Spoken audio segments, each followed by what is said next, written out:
Hello everyone, welcome to our YouTube channel the Ranker. तो आज की इस वीडियो में मैं आपके साथ डिस्कस करने वाला हूं असिस्टेंट प्रोफेसर हिस्ट्री का सिलेबस। तो चलिए कुछ बातें जो मैं आपके साथ डिस्कस करूंगा, थोड़ा सा उसका ओवरव्यू ले लेते हैं और उसके बाद आगे की चीजें डिस्कस करते हैं। तो देखिए, सबसे पहले तो मैं चीजें आपके साथ जो डिस्कस करने वाला हूँ वही कि पैटर्न क्या रहेगा एग्जाम का।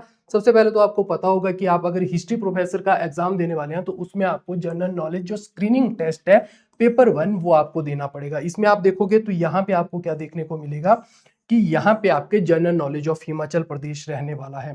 जनरल नॉलेज ऑफ हिमाचल प्रदेश रहेगा, national and international current affairs रहने वाला है, नॉलेज ऑफ हिंदी लैंग्वेज रहने वाला है और नॉलेज ऑफ इंग्लिश लैंग्वेज रहेगा। तो आप देख रहे होंगे कि यहाँ पे जनरल अवेयरनेस और लैंग्वेज प्रोफिशिएंसी जो है वो दोनों ही आपकी टेस्ट होने वाली है, जहाँ पे काफी वेटेज दिया गया है हिमाचल जीके को 30 मार्क्स का आपको देखने को मिलेगा। इसके अलावा अगर बात करूं तो करंट अफेयर्स को भी काफी ज्यादा वेटेज देखने को मिल रहा है और हिंदी और इंग्लिश जो है इन दोनों को भी काफी वेटेज जो है यहाँ पे दिया गया है। तो आप देख सकते हैं इस तरह से आपका पेपर 1 का जो है सिलेबस रहने वाला है और इसके अकॉर्डिंग ही आपको तैयारी करनी पड़ेगी। तो यहाँ पे अगर बात करूं तो आपके साथ मैं डिस्कस करने वाला हूं, जल्द ही यूट्यूब पे जो है आपके साथ डिस्कस करूंगा।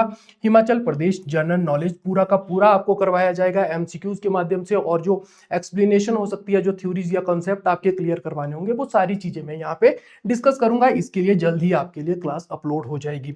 आगे बात करते हैं पेपर 2 की। तो पेपर 2 जो रहने वाला है वो रहने वाला है सब्जेक्ट एप्टीट्यूड टेस्ट जो है यहाँ पे आपको सेट देखने को मिलेगा पेपर 2। इसमें क्या रहने वाला है, तो इसमें आपको सब्जेक्टिव रहने वाला है ये पेपर। तो आपको यहाँ पे आंसर राइटिंग करनी पड़ेगी और काफी जो है ये इंपॉर्टेंट आपको देखने को मिलेगा। लगभग 120 मार्क्स की वेटेज आपकी इस पेपर को दी गई है। तो आपको ये बिल्कुल भी नहीं भूलना है कि आपको इसकी तैयारी भी ज्यादा करनी पड़ेगी और पूरी तरह से आपको इसे तैयार करना पड़ेगा।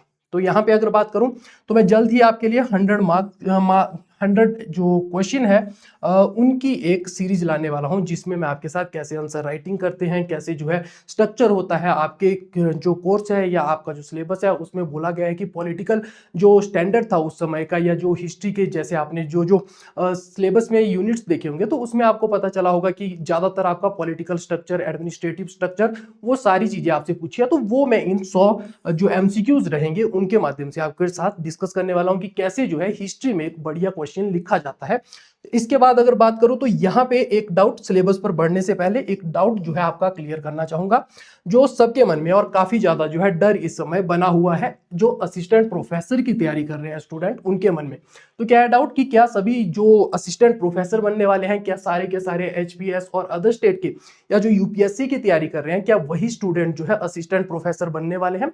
तो इस डाउट पे थोड़ा सा मैं यहाँ पे आपके साथ डिस्कस करना चाहूंगा। तो सबसे पहले कुछ ऐसी चीजें डिस्कस कर लेते हैं जो असिस्टेंट प्रोफेसर बनने के लिए जो है एचपीएस के फेवर में जाती है।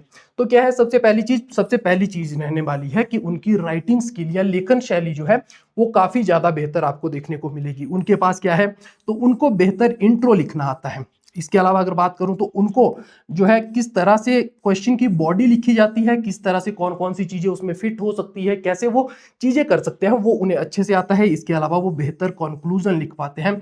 लेकिन आपके लिए नेगेटिव ये है कि आपने अभी तक जो है पूरी तरह से ऑब्जेक्टिव या एमसीक्यूज मेथड में चीजें पढ़ी हुई है, तो आपको जो है ये बिल्कुल भी नहीं आता। तो एक सबसे बड़ा नेगेटिव, और इनके लिए पॉजिटिव जो है ये यहाँ पे रहने वाला है। लेकिन आगे अगर बात करूं, दूसरा जो नेगेटिव आपके लिए रहने वाला है और एचपीएस के लिए पॉजिटिव रहेगा, वो रहने वाला है यहाँ पे time management and general idea. देखिए, जब भी आप आंसर राइट करते हैं, मेंस की बात करूं तो आपको देखने को मिलेगा कि लगभग 7.5 मिनट के भीतर आपको 150 वर्ड्स लिखने होते हैं और लगभग 10 से 11 मिनट के भीतर आपको जो है 225 वर्ड लिखने होते हैं। तो मुझे जो उम्मीद है, तो इस तरह के ही क्वेश्चन की 8 मार्क्स के लिए आपको क्वेश्चन आएगा, 12 मार्क्स के लिए क्वेश्चन आएगा, ज्यादा से ज्यादा 15 मार्क्स के लिए भी क्वेश्चन आ सकता है, क्योंकि 20 मार्क्स का क्वेश्चन मुझे नहीं लगता कि आपके लिए बनेगा। तो यहाँ पे अगर बात करूं तो ये चीज भी आपकी नेगेटिव जाएगी, क्योंकि आपको जो है किस तरह से 7.5 मिनट के भीतर चीजें लिखनी है वो आपको पता नहीं है। दूसरा, आप देखेंगे कि इनको पता है कि कैसे 225 वर्ड्स में जो है अपना आंसर कंप्लीट करना है, लेकिन आपको क्या आदत है, तो आपको आदत है 1000 वर्ड में एमए के पेपर लिखने की। तो एक बहुत ज्यादा जो आपको प्रॉब्लम आने वाली है वो इसी चीज में आएगी कि कैसे आपको अपना नॉलेज स्ट्रक्चर करना है, क्योंकि यहाँ पे जो है आपको 2.5 शीट्स लिखनी होती है, और अगर बात करूं एमए के एग्जाम में तो लगभग 8 शीट्स आपको लिखनी पड़ती है। तो वो यहाँ पे आपको सबसे बड़ा चैलेंज देखने को मिलेगा।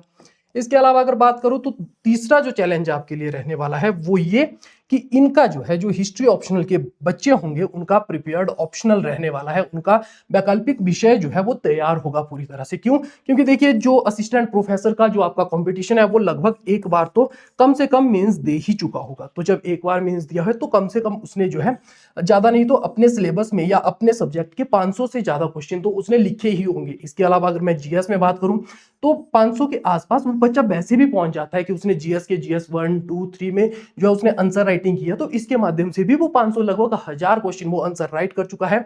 और पूरे जो फॉर्मेट कमीशन मांगता है या किस तरह से आपको नॉलेज कम से कम वर्ड्स में आगे जो है प्रेफर करना है या आगे जो है परोस के देना है एग्जामिनर को, वो उसे आता है, लेकिन आप नहीं जानते, तो उसका जो ऑप्शनल है वो पूरी तरह से प्रिपेयर्ड आपको देखने को मिलेगा। इसके अलावा प्रैक्टिस, प्रैक्टिस एक बहुत बड़ी चीज आपको देखने को मिलेगी। एक तो यही कि उसने 1000 क्वेश्चन पहले लिखे हुए हैं आपसे, लेकिन दूसरी चीज जो आपको देखने को मिलेगी कि वो व्यक्ति इस चीज को भी जानता है कि कैसे अगर कोई क्वेश्चन 12 नंबर का आया लेकिन उसे उसका सिर्फ जनरल आइडिया है, जनरल आइडिया है, लेकिन उसको वो क्वेश्चन नहीं आता, फिर भी वो इतना अच्छा हो चुका है अपनी आंसर राइटिंग में कि कम से कम 5 या 6 नंबर का वो किसी तरह से कंटेंट बना लेगा उसमें। तो आपको देखने को मिलेगा कि वैसे ही 50 या 60% मार्क्स आपके जो है एक क्वेश्चन में मिलते हैं, तो उसमें से अगर 12 नंबर के क्वेश्चन में 5 नंबर वो खींच रहा है, तो जहां पे उसको पीछे किया जा सकता था वो आगे चला जाएगा। तो प्रैक्टिस जो है बहुत ज्यादा मैटर करेगी। तो ये आपके लिए एक और चीज नेगेटिव रहने वाली है। इसके अलावा एक और चीज जो आपके लिए नेगेटिव रहेगी वो है स्ट्रॉन्ग एचपीजीके। देखिए एचपीजीके जो है बहुत ज्यादा स्ट्रॉन्ग रहने वाला है एक एचएस स्टूडेंट का। लेकिन यहाँ पे अगर बात करूं तो आप देखोगे कि आपके लिए ये इतना नेगेटिव नहीं है, क्योंकि एमए में आपने बकायदा इसका पूरा एक पेपर दिया है। तो आपको ये भी ध्यान रखना है कि ये इतना नेगेटिव आपके लिए नहीं है। और बाकी मैं यूट्यूब पर तो आपके लिए सीरीज लेकर आ रहा हूं, तो उसमें भी हम चीजें डिस्कस करेंगे अच्छे से। तो ये यहाँ पे आपको देखना है कि स्ट्रॉन्ग जो है एचपीजीके है उसका 2 साल से वो पढ़ता जा रहा है, तो वो कहीं ना कहीं लीड ले लेगा। लेकिन एक ही यूनिट है सिर्फ जो आपकी 11th जो यूनिट है आपके सिलेबस में, वही केवल एचपीजीके की रहने वाली है। बाकी आपको इतना ज्यादा फर्क पड़ता हुआ नहीं दिखाई देगा। अब बहुत ज्यादा डरा दिया आपको, लेकिन अब कुछ आपको साहस देने वाली बातें मैं कहने वाला हूं जो आपके फेवर में जाती है। तो सबसे पहली कौन सी बात है जो आपके फेवर में जाती है? तो सबसे पहली बात है समय की कमी। समय की कमी, लैक ऑफ टाइम। ये क्या है? तो आप देखोगे कि जो एचएस का पेपर है और जो असिस्टेंट प्रोफेसर का पेपर है, ये मुझे लगता है कि कहीं ना कहीं जो है क्लैश करने वाले हैं। ये पेपर भी कहीं ना कहीं अक्टूबर या सितंबर के आसपास होने वाला है, और असिस्टेंट प्रोफेसर का जो आपका एग्जाम होगा वो भी सितंबर या अक्टूबर में आपको देखने को मिलेगा। तो दोनों के बीच जब क्लैश होगा तो कहीं ना कहीं सबसे पहले अपने हित देखे जाएंगे। जो एचएस की तैयारी कर रहा है वो उसको ज्यादा प्रेफरेंस देगा, ना कि असिस्टेंट प्रोफेसर को। और ऐसा नहीं है कि सारा का सारा सिलेबस वही है जो ऑप्शनल में पढ़ा जा रहा है, तो वो जो है वहां पे देखने वाला है कि कौन से उसके लिए पॉजिटिव है, कौन से जो है उसके लिए चीजें नेगेटिव रहने वाली है। इसके अलावा बात करूं तो आपको देखने को मिलेगा कि आपका सिलेबस बहुत ज्यादा जो है आपके फेवर में है। यहाँ पे बात करूं तो यूनिट 1 हो गया, 2 हो गया, 12वीं यूनिट हो गई, ये सारी की सारी जो है एक एचएस स्टूडेंट ने बिल्कुल भी नहीं पढ़ी होगी। ये आपने एमए के एग्जाम में चीजें कवर करी है।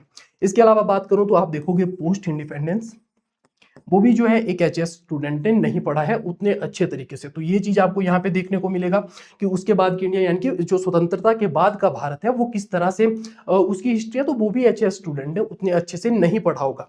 यहाँ पे अगर बात करूं तो आपको देखने को मिलेगा कि जब हम हिस्ट्री को पढ़ते हैं तो हम क्या देखते हैं, आपने देखा होगा पॉलिटिकल डायमेंशन पढ़ते हैं, एडमिनिस्ट्रेटिव पढ़ते हैं, इकोनॉमिक पढ़ते हैं, सोशल पढ़ते हैं, रिलीजियस पढ़ते हैं। इसके अलावा अगर बात करूं तो आपको देखने को मिलेगा कि हम साइंस एंड टेक भी देखते हैं, उस सिविलाइजेशन का, उस एरा का। तो यहाँ पे आपको देखने को मिलेगा ये, और इसके अलावा आपको देखने को मिलेगा आर्ट एंड कल्चर। लेकिन यहाँ पे आपके फेवर में क्या बात जा रही है? देखिए अगर ओवरऑल डायमेंशन से क्वेश्चन बना तो एचएस का स्टूडेंट हो सकता है आपसे बेहतर क्वेश्चन लिख जाए, लेकिन यहाँ पे आपको देखने को मिलेगा कि आपको बहुत ज्यादा प्रेफरेंस दी गई है, क्योंकि केवल पॉलिटिकल और एडमिनिस्ट्रेटिव हिस्ट्री ही आपसे पूछी गई है। और आपको ये जान के आश्चर्य होगा कि जो एचएस का स्टूडेंट है जिसने हिस्ट्री ऑप्शनल किया है, वो ज्यादा से ज्यादा कितने, ज्यादा से ज्यादा उसने मुझे लगता है 35 से 40 जो है पर्सनैलिटीज पढ़ी होगी, जैसे अकबर हो गया, अशोक हो गया, या बात करूं मोहम्मद बिन तुगलक, फिरोज शाह तुगलक। लेकिन आपने जो है सारे राजाओं को रटा हुआ है, आपको उनके बारे में बेहतर नॉलेज है, तो उनकी कैसी पॉलिसीज थी उनके बारे में तो ज्यादा चीजें जो है आपके फेवर में जाती है। अगर ओवरऑल डायमेंशन से क्वेश्चन आते तो हो सकता है आप वहां पे लैग कर जाते, लेकिन यहाँ पे ये चीज आपको देखने को मिलेगी। इसके अलावा अगली जो बात है वो भी आपके फेवर में जाती है, और वो क्या बात है तो उसके बारे में थोड़ा हम यहाँ पे डिस्कस करेंगे।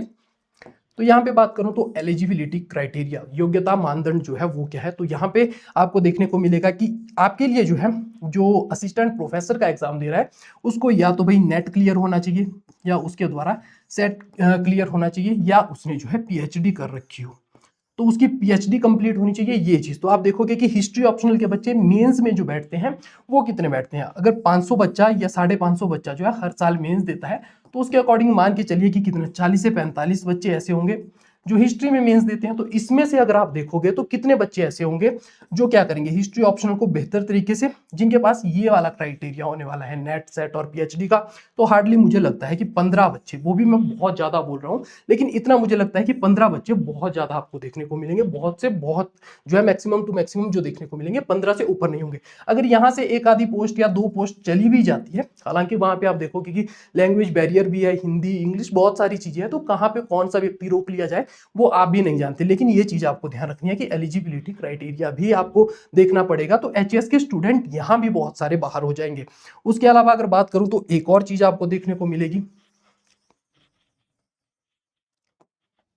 वो क्या है, वो ये रहने वाला है कि जो एचएस का स्टूडेंट है उसका ऑप्शनल कब प्रिपेयर होगा, उसका ऑप्शनल अपने मेंस के दौरान प्रिपेयर होने वाला है, जो कंप्लीटली आप मान के चलिए कि मेंस के दौरान प्रिपेयर होगा। वो कैसे, तो आप देखोगे कि मेंस लगभग दिसंबर में होने वाला है, तो दिसंबर से पहले ऑप्शनल जो है प्री होगा, तो प्री पे पूरी तरह से शिफ्ट हो जाता है बच्चा जब प्री सामने आता है, क्योंकि सिविल्स के एग्जाम में ऐसा नहीं बोला जा सकता कि भाई पिछले साल अगर मैंने प्रीलिम्स क्लियर किया था तो अगले साल भी मैं कर लूंगा, तो क्योंकि वो चीज नहीं होती, तो यहाँ पे वो बिल्कुल भी नहीं फंसने वाला है प्रिपेयर्ड ऑप्शनल करने। तो उसका जो ऑप्शनल है वो लगभग दिसंबर के आसपास, और आपका पेपर कब हो रहा है, तो अक्टूबर और सितंबर के आसपास कंप्लीट हो रहा है। तो यहाँ पे आपको देखने को मिलेगा कि आपको एक और एज जो है मिलने वाला है। तो ये कुछ चीजें हैं जो आपको बहुत सारे लोगों ने डराया होगा कि किस तरह से सब्जेक्ट जो है किस तरह से फेवर कर रहा है एचपीएस को, जो सिलेबस कमीशन के द्वारा बनाया गया है, लेकिन ऐसा बिल्कुल भी नहीं है। और अगर बात करूं तो हिस्ट्री के स्टूडेंट होने के नाते आपको बिल्कुल भी नहीं डरना चाहिए, क्योंकि शिवाजी राजे हमेशा कहा करते थे कि भाई अगर आप दूसरे को कमजोर मानोगे तो वो आपकी मूर्खता है, लेकिन आप खुद को जो है दूसरे से कमजोर मानोगे तो वो कायरता है। तो आप मान के चलिए कि कायरता और काबिलियत में जो है आपको अपनी काबिलियत पर ज्यादा भरोसा होना चाहिए। कायरता जो है दूसरे को योग्य मानना ठीक है, लेकिन जो है दूसरे को इतना काबिल मान लेना खुद से ज्यादा, तो उसमें भी आपको जो है चीजें देखनी होगी कि उस तरह से चीजें नहीं चलती है। तो अब बात करते हैं थोड़ा सिलेबस पर।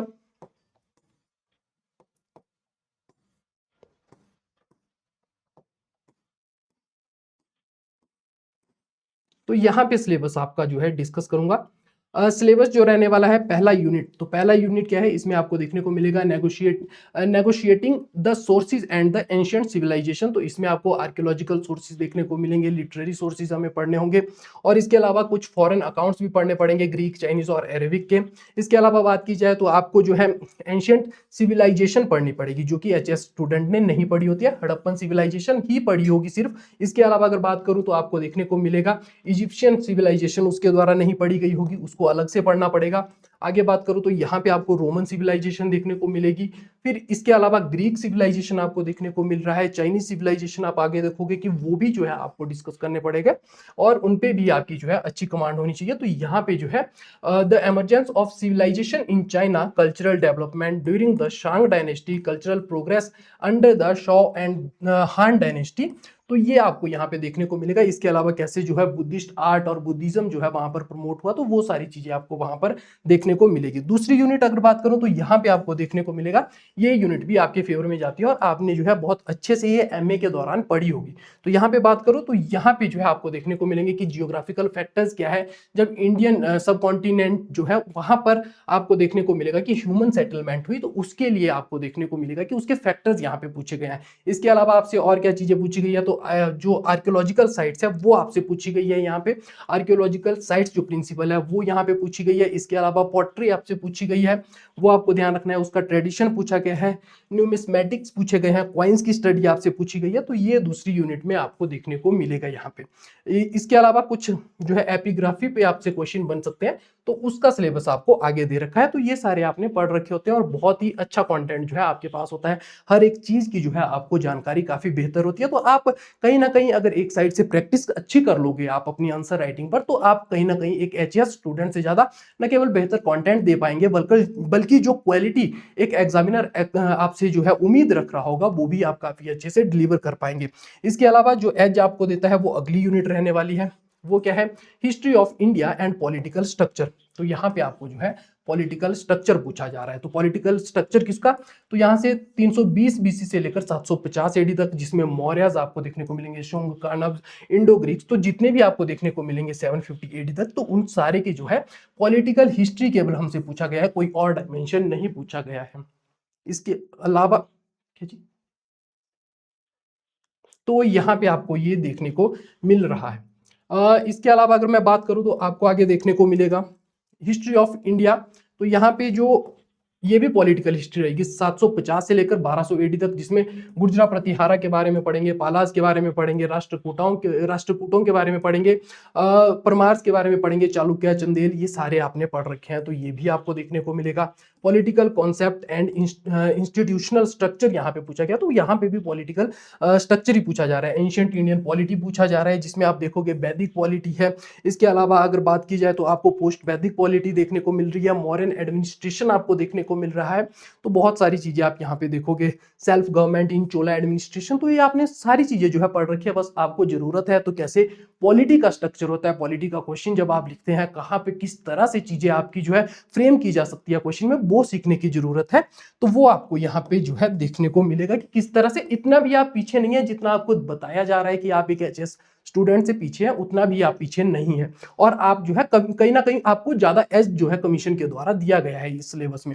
आगे बात करते हैं, यहाँ पे जो है कुछ रिलीजियस आर्ट एंड आर्किटेक्चर जो है इन एंशिएंट इंडिया, उसके बारे में पूछा गया। वो भी आप देखोगे तो स्पेसिफिक यहाँ पे आपको देखने को मिलेगा।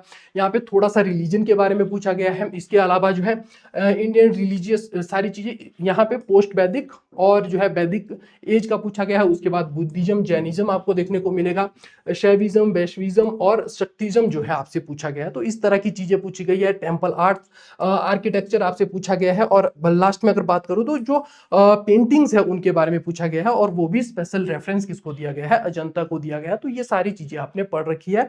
आपको जो है सीखना है तो कैसे लिखना आना चाहिए, वो आपको सीखना जरूरी है, या वही आपको जो है सीखना बचा हुआ है। आगे बात करूं 5वीं यूनिट, तो पॉलिटिकल हिस्ट्री ऑफ इंडिया आपको देखने को मिलेगा, जिसमें बात करेंगे कहाँ की, तो आपको देखने को मिलेगा जो सल्तनत काल हम बोलते हैं उसकी यहाँ पे चीजें देखने को मिलेगी, जिसमें जियाउद्दीन बर्नी पढ़ेंगे, उसकी किताब के बारे में पढ़ेंगे, फिर अमीर खुसरो पढ़ेंगे, किरानुस सादेन के बारे में पढ़ेंगे, खुजाइनुल फुतूह के बारे में पढ़ेंगे, या फिर सर हिंदी की बात करें तो तारीख मुबारक शाही के बारे में पढ़ेंगे। तो इनके बारे में यानी कि राइटर और उसकी किताब के बारे में हमें चीजें पता करनी है। आगे बात करूं तो यहाँ पे जो है उसी के अकॉर्डिंग, और आप देखोगे आगे चलकर कि ये सारी चीजें जो है कहीं ना कहीं एचएस के सिलेबस में अगर पढ़ाई भी गई होगी, क्योंकि इतिहास कहीं ना कहीं इन्हीं किताबों को पढ़कर बना हुआ है, लेकिन अगर पढ़ाई भी गई है तो इतना डीप में जितना आपको इसके बारे में नॉलेज है उतना एक एचएस स्टूडेंट को नहीं होने वाला है। तो ये भी आपके फेवर में चीजें देखने को मिलेगी। और आगे आप देखोगे तो ये तो एचएस के सिलेबस में मेंशन भी नहीं किया गया है कि ये मेजर सोर्सेज हमें पढ़नी है। आगे यहाँ पे अगर बात करें तो पॉलिटिकल जो कंडीशंस आपको देखने को मिलेगी कब, तो जब गौरी के द्वारा आक्रमण किया जाता है उस दौरान की। उसके अलावा अगर बात की जाए तो इल्तुतमिश और बलबन की जो पर्सनैलिटीज है, कैसे व्यक्तित्व उनका कितना था, उसका परीक्षण करना, वो सारी चीजें जो है यहाँ पर पूछी गई है। इसके अलावा इलवरीज के बारे में, खिलजी के बारे में, तुगलक के बारे में चीजें आपको पता होनी चाहिए। अफगान पॉलिटी, क्योंकि पहला जो वंश हम देखते हैं तो वो लोधी वंश ही हमें देखने को मिलता है, अफगान, जो कि सल्तनत काल में बनता है। तो यहाँ पे जो है लोधीज के बारे में पूछा गया है। फिर रीजनल किंगडम्स जो कौन कौन बनेंगे, तो आपको पता होगा कि जब भारत आजाद होता है तो उस दौरान आपको पता होना चाहिए कि इस साइड को अगर बात करूं तो यहाँ पे कौन बनेगा, बहमनी बनेगा, नीचे विजयनगर साम्राज्य बनेगा, बंगाल इधर हो जाएगा, इस साइड आपको गुजरात देखने को मिलेगा, राजपूत अलग से। तो वही तो यहाँ पे पूछा गया है कि भाई चीजें क्या पूछी गई है यहाँ पे। तो यहाँ पे आपने सारा पढ़ रखा है, विजयनगर साम्राज्य के बारे में, बहमनीज के बारे में, और दिल्ली सल्तनत से कैसे वो अलग हुए उनके बारे में, बंगाल के बारे में, अवध, डेक्कन, और ये सारी चीजें यहाँ पे पूछ रखी है आपसे। उसके बाद आप देखोगे औरंगजेब के बाद की चीजें, सिख, मराठा, जाट और रोहिलास, तो इनके बारे में भी आपने अच्छे से पढ़ा होगा। बस आपको लिखना जो है आना चाहिए अब चीजों में, तो उसके बारे में आपको यहाँ पे डिस्कस करते हैं। आगे बात करते हैं पॉलिटिकल हिस्ट्री ऑफ इंडिया। तो आप देख पा रहे होंगे कि सिर्फ एक ही डायमेंशन आपसे पूछा गया है जो रहने वाला है पॉलिटी से संबंधित या जो राजनीतिक इतिहास रहता है वही आपसे पूछा गया है, जिसमें कौन, तुजुक बाबरी या बाबरनामा, उसके अलावा हुमायूं नामा की जो लेखक है गुलबदन बेगम, उनकी किताब और उनके बारे में, अब्बास खान शेरवानी के बारे में जिसने तारीख शेरशाही लिखी है उसके बारे में चीजें आपको देखने को मिलेगी, अबुल फजल जिसने अकबरनामा और आईने अकबरी लिखी है वो हमें पता होना चाहिए, और अब्दुल कादिर बदायूनी जो है उसकी किताब हमें पूछी गई है। तो उनके बारे में जो राइटर है उसकी पर्सनैलिटी कैसी है, तो ये हमने सारा पढ़ा है कि भाई हिस्टोरियन का कैसा पॉइंट ऑफ व्यू होता है, उसके पर्सनल व्यूज जो है कहाँ पर है जो है हावी हो रहे हैं और कैसे जो है वो चीजों को परिवर्तित करते हैं, कितनी चाटुकारिता उसके अंदर थी, वो सारी चीजें हम क्योंकि इनका व्यक्तित्व परीक्षण करेंगे तभी तो इनकी किताब कितनी अच्छी से लिखी गई है उसके बारे में हम चीजें जान पाएंगे। तो इनके बारे में इसीलिए कहा गया कि भाई पहले अबुल फजल को जानो तभी उसके आप जान पाओगे कि वो अकबर से इन्फ्लुएंस है तो अकबर की ही तारीफ करता रहेगा, अगर नहीं है तो आपको देखने को मिलेगा कि भाई वो एक संतुलन रखेगा, एक बैलेंस रखेगा अपनी किताब में। तो वो सारी चीजें आपको सीखनी पड़ेगी कि कैसे जो है उनको थोड़े कम शब्दों में जो है आगे प्रेजेंट किया जा सकता है। Political condition in north India की बात की जाए तो यहाँ पे आपको देखने को मिलेगा बाबर का इन्वेजन, तो चारों के चारों आक्रमण आपको पता होनी चाहिए कि बाबर ने कौन कौन से युद्ध लड़े इंडिया में आकर, तो वो यहाँ पे पूछा गया है। इसके अलावा हुमायूं के बारे में, हुमायूं की पर्सनैलिटी जो है आपको पूरी पढ़नी पड़ेगी, वो किस तरह से कहाँ कहाँ लैग कर जाता है, क्यों वो डिसीजंस नहीं ले पाता है अच्छे से, वो सारी चीजें हमें देखनी पड़ेगी। फिर हम फरीद के बारे में पढ़ेंगे यानी कि शेरशाह के बारे में पढ़ेंगे, क्यों एक ऐसा शासक जो 68 की उम्र में जो है अपनी महत्वाकांक्षा नहीं छोड़ पाता और फिर दिल्ली का आगे चलकर बादशाह बनता है, तो वो सारी चीजें हम यहाँ पे कवर करेंगे। इसके अलावा अगर बात की जाए तो यहाँ पे आपको देखने को मिलेगा सफाविद के बारे में, उज्बेकों के बारे में, अफगान ट्राइब्स, तो सारे के सारे जो है यहाँ पे आप देख पा रहे होंगे कि जो आपने अभी तक पढ़ा है तो यहाँ पे थोड़ा सा सिलेबस आपको क्या किया गया है, ज्यादा बताया गया है, लेकिन पूछा तो आपसे यही गया है कि भाई राजपूत नीति बताओ। यहाँ पे जो है आपसे पूछा गया है कि जो पड़ोसी राज्य है उनसे नीति बताओ। ये पड़ोसी राज्य तो थे, सफाविद हो गए, उज्बेक हो गए, अफगान हो गए, ये सारे पड़ोसी राज्य थे। इसके अलावा क्या पूछा गया होगा, दक्कन नीति आपसे पूछी गई होगी, बंगाल कैसे चला वो आपसे पूछा गया होगा, और ये सारी चीजें हमें यहाँ पे देखने को मिलती है। तो इसी के आसपास Mughals and the Deccan policy आपसे पूछी गई है, तो ये सारी चीजें आप देख पाओगे कि किस तरह से जो है डिजाइन करके रखी हुई है, सारी आपने पढ़ रखी है। सिलेबस देखकर आपको लग रहा होगा कि काफी बड़ा है, लेकिन उतना भी बड़ा नहीं है कि केवल और केवल फिर बोलूंगा एक ही डायमेंशन आपसे पूछा है, पॉलिटिकल डायमेंशन। आगे बात करते हैं तो पेपर 2 आपको देखने को मिलेगा, वो भी 60 मार्क्स का रहने वाला है, और इसमें अगर बात करूं तो 7th यूनिट जो रहने वाली है पॉलिटिकल हिस्ट्री ऑफ इंडिया, और कब से, तो सिंस 17th सेंचुरी के बाद की आपको देखने को मिलेगी, जिसमें हम तुजुके जहांगीरी के बारे में देखेंगे, जहांगीर के द्वारा जो लिखी गई थी बादशाह नामा देखेंगे। इसके अलावा हमीद लाहौरी के बारे में हम चीजें पढ़ेंगे। तो ये सारी माशरे आलमगीर जो है आपको देखने को मिलेगी, तो इनके बारे में हम चीजें देखने वाले हैं। फिर उसके बाद कैसे जो है ब्रिटिशर्स का जो पूरा मॉडर्न इंडिया जो हम पढ़ते हैं वो यहाँ पे आपको देखने को मिलेगा, लेकिन सारा हम नहीं पढ़ने वाले हैं। इसके अलावा अगर बात करूं तो यहाँ पे अच्छा ये जो है ये रिविलियंस ऑफ सलीम, मतलब ये कब का हो रहा है, तो आपको देखने को मिलेगा कि 1658 की हो रही है। जो वॉर ऑफ सक्सेशन आप देखोगे, उत्तराधिकार का जो युद्ध होता है, बदसाधु से पढ़ते हैं, बहादुरगढ़ हो गया, धर्मठ हो गया, आगे आपको सामूगढ़ की देवराई के जो युद्ध देखने को मिलेंगे, उनमें जो है औरंगजेब का हम पूरी तरह से एनालाइज औरंगजेब को करेंगे कि कैसे जो है उसने चीजों को करा, कैसे वो जो है ज्यादा अच्छे से अपने चारों भाइयों में आगे निकल पाया, चाहे वो बात करे तो ये सारी चीजें आपको देखने को मिलेगी कि कैसे उसने जो है चारों युद्धों, मतलब जो वॉर ऑफ सक्सेशन है उसको कैसे जीता, उसके बारे में सारी चीजें हम पढ़ेंगे। तो यहाँ पे आपको ये देखने को मिलेगा 17th सेंचुरी में जो चीजें, और फिर औरंगजेब के बाद कैसे जो है छोटी छोटी जो रिविलियंस हुए, जिसमें जाट, सतनामी, सिख और यहाँ पे मुगल स्टेट, और इसके बाद जो छोटी छोटी रियासतें बनी, छोटे छोटे जो क्षेत्रीय राज्य बने, उनके बारे में पढ़ेंगे। फिर अंग्रेज जब आते हैं, एंग्लो फ्रेंच कॉन्फ्लिक्ट आपको देखने को मिलेंगे, एंग्लो मराठा रिलेशन कैसे रहे उनके बारे में हम चीजें देखने वाले हैं। फिर ब्रिटिशर्स ने कैसे बंगाल पर कब्जा किया, अवध के साथ कैसे रिलेशन रहे, कुशासन की जो आरोप है उसके बारे में यहाँ पे पढ़ेंगे। हैदराबाद के साथ हम देखेंगे कि सहायक संधि होती है। उसके अलावा यहाँ पे Karnataka, Anglo Mysore relation and जो सब्जुगेशन हुआ उसके बारे में पढ़ने वाले हैं कि जो मैसूर है उसको कैसे अधीन बनाया गया, और वो सारी चीजें, पंजाब को कैसे एनेक्स किया गया, सिंध, तो सारी चीजें यहाँ पे आपको देखने को मिलेगा कि आपने हर चीज पढ़ रखी है। तो यहाँ पे ये सारी चीजें आपके लिए है। यहाँ पे एक जो इंपॉर्टेंट चीज है वो यहाँ पे आपको सोसाइटी देखने को मिल रही है, सोसाइटी और कल्चर क्यों ऐड किया गया है, क्योंकि आप पूरा एक टॉपिक पढ़ते हो, पूरा अगर बात करो 17th सेंचुरी से लेकर आप जो है 7th सेंचुरी से लेकर 17th सेंचुरी तक आप पढ़ते हो कि किस तरह से जो है भक्ति मूवमेंट चला, सूफी मूवमेंट चला, तो उसके बारे में यहाँ पे चीजें दे रखी है। तो यहाँ पे आप देख पा रहे होंगे कि सूफीज के बारे में पूछा गया है, इसके अलावा शैविज्म, वैष्णविज्म और सक्तिज्म के बारे में चीजें पूछी गई है। इसके अलावा आपको क्या देखने को मिल सकता है यहाँ पे, तो राजपूत सोसाइटी के बारे में चीजें पूछ रखी है। तो ये सारी चीजें हम पढ़ते हैं जब हम किसको पढ़ेंगे, सल्तनत काल की चीजों को डिस्कस करेंगे, या उसके बाद बात करूं तो मुगल काल की चीजों को हम डिस्कस करने वाले हैं। तो वो सारी चीजें जो है हम यहाँ पे पढ़ते हुए आपको देखने को मिलेंगे। तो इनके बारे में आपको पहले से नॉलेज है, बस चीजें प्रेजेंट करना आपको आना चाहिए। यहाँ पे आप देख पा रहे होंगे कि पेंटिंग्स के बारे में पूछा गया है कि क्या कौन कौन से स्कूल थे, मुगल हो गए, राजस्थानी हो गए, पहाड़ी हो गए, गढ़वाली हो गए। डेवलपमेंट ऑफ म्यूजिक आपको पूछा गया है। फिर उसके बाद इंडो इस्लामिक आर्ट जो है उसके बारे में पूछा गया है। बाकी रीजनल जो स्टाइल्स इनसे इन्फ्लुएंस होकर बने थे उनके बारे में चीजें पूछी गई है। तो आपको यहाँ पे ये चीजें देखने को मिलेगी। इसके अलावा British Raj and rise of Indian nationalism, तो इंडियन नेशनलिज्म में क्योंकि सिलेबस यहाँ पे उतना डिफाइन नहीं किया गया है, लेकिन फिर भी आपको जो है पूरा का पूरा पढ़ना पड़ेगा, जिसमें कहाँ से स्टार्ट होता है, institutional and administrative structure of British Raj, जिसमें पहले तो हमें डायरकी पढ़नी पड़ेगी, यानी कि द्वैत शासन हमें पढ़ना पड़ेगा।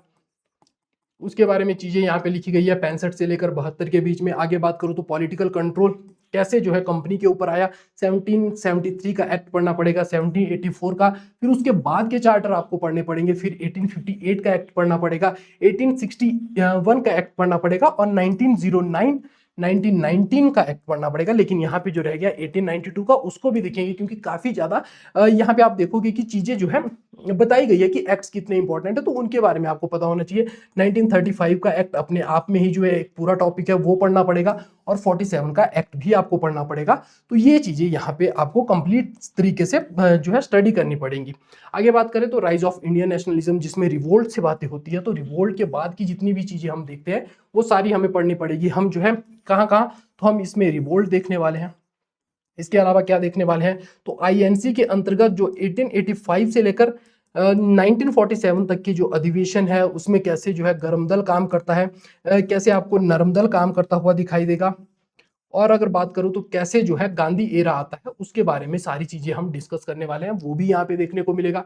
इसके अलावा आप क्रांतिकारी जो उस समय की एक्टिविटीज थी, रेवोल्यूशनरी जो एक्टिविटीज चल रही थी, उनके बारे में हम चीजें कंप्लीट करने वाले हैं और वो सारी चीजें डिस्कस भी करने वाले हैं। तो यहाँ पे आपको देखने को मिलेगा कि ये सारा सिलेबस जो है यहाँ पे डिफाइन कर रखा है। इसके अलावा आपको एक टॉपिक और देखने को मिलेगा, कम्युनल पॉलिटिक्स जो है देखने को मिलेगा, यानी कि सांप्रदायिकता के बारे में आपको पढ़ना पड़ेगा, या किस तरह से उसमें पर्सनैलिटीज कौन कौन काम करती है। तो यहाँ पे सर सैयद अहमद खान आपको देखने पड़ेंगे अच्छे से।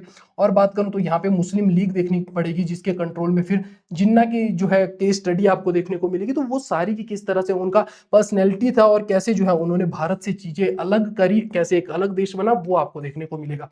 यहाँ पे बात करूं तो ये चीजें आप पढ़ते हो, ये आपको पढ़ने को मिलेंगी। यहाँ पे इंडिया आफ्टर इंडिपेंडेंस जो है कैसे किस तरह से चीजें चली, इससे कुछ यहाँ पे जो है आपको देखने को मिलेगा कि जो प्रिंसली स्टेट थी उनको कैसे मिलाया गया, जिसमें कश्मीर, हैदराबाद और जूनागढ़ लिखा गया है।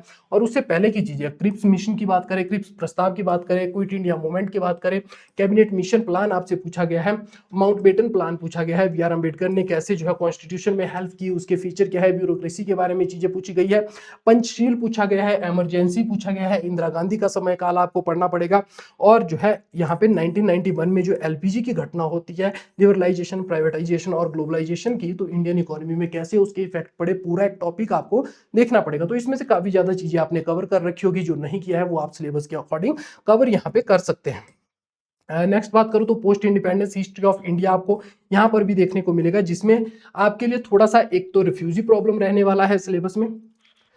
इसके अलावा बात करूं तो कॉन्स्टिट्यूशन देखने को मिलेगा, पुलिस, जुडिशरी, कैसे जो है ब्यूरोक्रेसी, जो स्ट्रक्चर ऑफ गवर्नेंस हमें देखने को मिलता है, उसके बारे में चीजें यहाँ पे पूछी गई है। नेक्स्ट अगर बात करें तो कुछ जो है इंटरनेशनल रिलेशन के बारे में भी चीजें पूछी गई है, जो स्पेशल रेफरेंस किसको, पाकिस्तान को, चाइना को, सोवियत यूनियन को और यूएसए को। तो कैसे कैसे जो है आप देखते हैं कि 47 के बाद हम आजाद हुए और उसके बाद कैसे चीजें चली, तो उनके बारे में यहाँ पे हमें डिस्कशन करना है। नेक्स्ट बात करते हैं history of Himachal Pradesh from ancient time to 1971। तो यहाँ पे जो है हिस्ट्री ऑफ हिमाचल, तो तो हिस्ट्री हिमाचल की कहाँ से पढ़ेंगे तो आपको देखने को मिलेगा प्री प्रोटो पूरी हिमाचल की हिस्ट्री, जो कि मैं यूट्यूब पे भी आपके साथ डिस्कस करने वाला हूँ पूरे एमसीक्यूज फॉर्म में, और उसके साथ मेंस के लिए भी कैसे आप चीजें कर सकते हैं उसके बारे में भी थोड़ा एक दो क्वेश्चन आपके लिए मेंस प्रैक्टिस के लिए भी हर सेशन में बता दिया करूंगा। तो वो चीजें आपको यहाँ पे देखने को मिलेंगी। कांगड़ा, चंबा और कुल्लू के बारे में स्पेशल जो है आपको रेफरेंस देखने को मिलेगा। ये तो पूरा का पूरा जो हम GS 1 में पढ़ते हैं हिस्ट्री में जो आपको देखने को मिलेगा HES का, तो वो यहाँ पे जो है सिलेबस डिफाइन कर रखा है। तो वो चीजें यहाँ पे आपको देखने को मिलेगी। उसके अलावा बात करें सिखों के बारे में है, दिल्ली सल्तनत के समय कैसे चीजें चली, मुगलों के समय कैसे जो है संबंध हमें देखने को मिलते हैं, गोरखा हो गए, सिख हो गए, ब्रिटिशर्स के बारे में चीजें पूछी गई। और जब हिमाचल बन जाता है उसके बाद की कि कैसे हिमाचल एक जो है राज्य बना, उसकी पूरी कहानी हमें पढ़नी है 15 अप्रैल से लेकर जो है 25 जनवरी 1971 तक की सारी चीजें हमें कवर करनी पड़ेंगी। और यहाँ पे अगर बात करूं तो वही जो आर्ट एंड कल्चर है उसके बारे में चीजें आपको डिस्कस करनी पड़ेंगी। कुछ जो है लैंड रिफॉर्म के बारे में चीजें आपसे पूछी गई है वो आपको पता होनी चाहिए, तो ये यहाँ पे कवर करने वाली आपको देखने को मिलेगा कि ये सारी चीजें कवर करनी पड़ेगी। इसके अलावा हिस्टोरिकल मेथड, रिसर्च मेथोडोलॉजी जो है आपको पढ़नी पड़ेगी, और हिस्टोरियोग्राफी आपको कवर करनी पड़ेगी। तो ये सारा जो है एमए में पूरी यूनिट आपको देखने को मिलेगी। अब थोड़ा सा आप जो है HES का सिलेबस भी देख लीजिए कि क्या वाकई में आपको डरना चाहिए या क्या क्या चीजें उन्होंने कवर कर रखी होती है, वो आप यहाँ पे देखोगे तो यहाँ पे जो है सिर्फ उन्होंने हड़प्पा पढ़ा होगा, तो इसमें आपको देखने को मिलेगा जो इंडस वैली सिविलाइजेशन है केवल वो कवर किया होगा।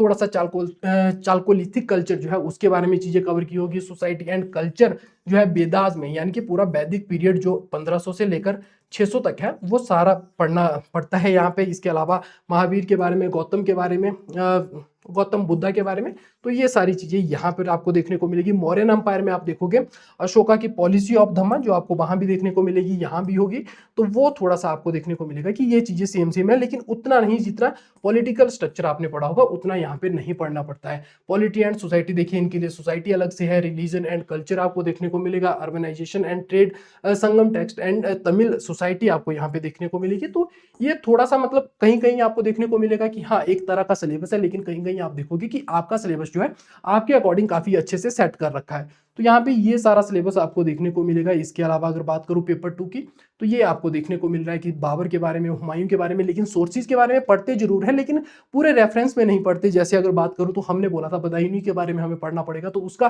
करेक्टर हम यहाँ पे छोड़कर चलते हैं क्योंकि क्वेश्चन ही नहीं पूछा जाएगा, तो वो अलग से उसे भी कवर करना पड़ेगा। तो ऐसा नहीं है कि आपके फेवर में नहीं है सिलेबस बनाया गया जो है कमीशन के द्वारा, आपके फेवर में भी सिलेबस बनाया गया और आपको ध्यान में रखकर ही सिलेबस जो है डिजाइन किया गया। तो ये सारी चीजें आप देख सकते हैं कि कितना कम उन्हें पढ़ना पड़ता है और आपका सिलेबस कितना ज्यादा है, या आपको कितना ज्यादा कि कोई टॉपिक पढ़ना पड़ रहा है उनको कितना कम पढ़ना पड़ रहा है। तो ये सारी चीजें आपको देखने को मिलेगी।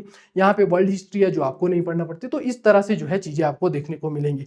तो ये था सारा डिस्कशन जो चल रहा है, किस तरह से स्टूडेंट्स जो है डिमोटिवेट हो रहे हैं, मैसेज आ रहे हैं कि किस तरह से हम जो है अपनी प्रिपरेशन कर सकते हैं। तो एक तो मैं कहूंगा कि यूट्यूब पे हमारा अपना जो है एक तरह से कोर्स आने वाला है जिसमें मैं हिमाचल जीके आपके साथ पूरा डिस्कस करूंगा, और दूसरा जो है जल्दी ऐप पर आपके लिए एक कोर्स लाने वाला हूं जिसमें मैं आपके साथ 100 जो मेंस के क्वेश्चन रहेंगे वो डिस्कस करने वाला हूं कि कैसे जो है क्वेश्चन लिखे जाते हैं, उनके बारे में चीजें कैसे आगे बढ़ती है, वो सारी चीजें हम डिस्कस करने वाले हैं। तो अगर आपने अभी तक हमारा ऐप जो है डाउनलोड नहीं किया है तो आप यहाँ पे इन QR कोड के माध्यम से भी हमारी ऐप और वेबसाइट पर जो है हमारे साथ जुड़ सकते हैं। टेलीग्राम चैनल को भी ज्वाइन कर सकते हैं। यहीं पर ऐप पर ही आपको सारे जो है यूट्यूब चैनल हो या बाकी चैनल हो, टेलीग्राम, इंस्टाग्राम, सारे जो अपडेट रहने के लिए जरूरी है वो सारे आपको यहाँ पे लिंक्स मिल जाएंगे। तो आई होप जो है चीजें आपको समझ आई होगी अच्छे से। तो आज का लेक्चर या आज की जो वीडियो है वो यही समाप्त करना चाहूंगा। Thank you.